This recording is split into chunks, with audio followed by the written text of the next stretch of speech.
Juges, chapitre 19.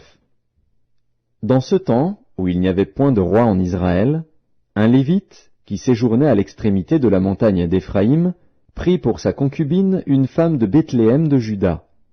Sa concubine lui fit infidélité, et elle le quitta pour aller dans la maison de son père à Bethléem de Juda, où elle resta l'espace de 4 mois. Son mari se leva et alla vers elle, pour parler à son cœur et la ramener. Il avait avec lui son serviteur et 2 ânes. Elle le fit entrer dans la maison de son père. Et quand le père de la jeune femme le vit, il le reçut avec joie. Son beau-père, le père de la jeune femme, le retint 3 jours chez lui. Ils mangèrent et burent, et ils y passèrent la nuit. Le 4e jour, ils se levèrent de bon matin, et le Lévite se disposait à partir. Mais le père de la jeune femme dit à son gendre, « Prends un morceau de pain pour fortifier ton cœur. Vous partirez ensuite. » Et ils s'assirent, et ils mangèrent et burent eux 2 ensemble. Puis le père de la jeune femme dit au mari, « Décide-toi donc à passer la nuit, et que ton cœur se réjouisse. » Le mari se levait pour s'en aller, mais, sur les instances de son beau-père, il passa encore la nuit. Le 5e jour, il se leva de bon matin pour partir. Alors le père de la jeune femme dit, « Fortifie ton cœur, je te prie, et restez jusqu'au déclin du jour. » Et ils mangèrent eux 2. Le mari se levait pour s'en aller, avec sa concubine et son serviteur. Mais son beau-père, le père de la jeune femme, lui dit, « Voici, le jour baisse, il se fait tard, passez donc la nuit. Voici, le jour est sur son déclin, passe ici la nuit, et que ton cœur se réjouisse. Demain vous vous lèverez de bon matin pour vous mettre en route, et tu t'en iras à ta tente. » Le mari ne voulut point passer la nuit, il se leva et partit. Il arriva jusque devant Jébus, qui est Jérusalem, avec les 2 ânes bâtés et avec sa concubine. Lorsqu'ils furent près de Jébus, le jour avait beaucoup baissé. Le serviteur dit alors à son maître, « Allons, dirigeons-nous vers cette ville des Jébusiens, et nous y passerons la nuit. » Son maître lui répondit, « Nous n'entrerons pas dans une ville d'étrangers, où il n'y a point d'enfants d'Israël, nous irons jusqu'à Gibéa. » Il dit encore à son serviteur, « Allons, approchons-nous de l'un de ces lieux, Gibéa ou Rama, et nous y passerons la nuit. » Ils continuèrent à marcher, et le soleil se coucha quand ils furent près de Gibéa, qui appartient à Benjamin. Ils se dirigèrent de ce côté pour aller passer la nuit à Gibéa. Le Lévite entra, et il s'arrêta sur la place de la ville.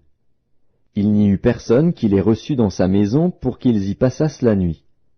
Et voici, un vieillard revenait le soir de travailler au champ. Cet homme était de la montagne d'Éphraïm, il séjournait à Gibéa, et les gens du lieu étaient benjamites. Il leva les yeux, et vit le voyageur sur la place de la ville. Et le vieillard lui dit, « Où vas-tu, et d'où viens-tu » Il lui répondit, « Nous allons de Bethléem de Juda jusqu'à l'extrémité de la montagne d'Éphraïm, d'où je suis. J'étais allé à Bethléem de Juda, et je me rends à la maison de l'Éternel. Mais il n'y a personne qui me reçoive dans sa demeure. Nous avons cependant de la paille et du fourrage pour nos ânes. Nous avons aussi du pain et du vin pour moi, pour ta servante, et pour le garçon qui est avec tes serviteurs. Il ne nous manque rien. » Le vieillard dit, « Que la paix soit avec toi. Je me charge de tous tes besoins, tu ne passeras pas la nuit sur la place. » Il les fit entrer dans sa maison, et il donna du fourrage aux ânes. Les voyageurs se lavèrent les pieds, puis ils mangèrent et burent. Pendant qu'ils étaient à se réjouir, voici, les hommes de la ville, gens pervers, entourèrent la maison, frappèrent à la porte, et dirent au vieillard, maître de la maison, « Fais sortir l'homme qui est entré chez toi, pour que nous le connaissions. » Le maître de la maison, se présentant à eux, leur dit, « Non, mes frères, ne faites pas le mal, je vous prie, puisque cet homme est entré dans ma maison, ne commettez pas cette infamie. Voici, j'ai une fille vierge, et cet homme a une concubine. Je vous les amènerai dehors, vous les déshonorerez, et vous leur ferez ce qu'il vous plaira. Mais ne commettez pas sur cet homme une action aussi infâme. » Ces gens ne voulurent point l'écouter. Alors l'homme prit sa concubine et la leur amena dehors. Ils la connurent, et ils abusèrent d'elle toute la nuit jusqu'au matin. puis ils la renvoyèrent au lever de l'aurore. Vers le matin, cette femme alla tomber à l'entrée de la maison de l'homme chez qui était son mari, et elle resta là jusqu'au jour. Et le matin, son mari se leva, ouvrit la porte de la maison, et sortit pour continuer son chemin. Mais voici, la femme, sa concubine, était étendue à l'entrée de la maison, les mains sur le seuil. Il lui dit, « Lève-toi, et allons-nous-en. » Elle ne répondit pas. Alors le mari la mit sur un âne, et partit pour aller dans sa demeure. Arrivé chez lui, il prit un couteau, saisit sa concubine, et la coupa membre par membre en 12 morceaux, qu'il envoya dans tout le territoire d'Israël.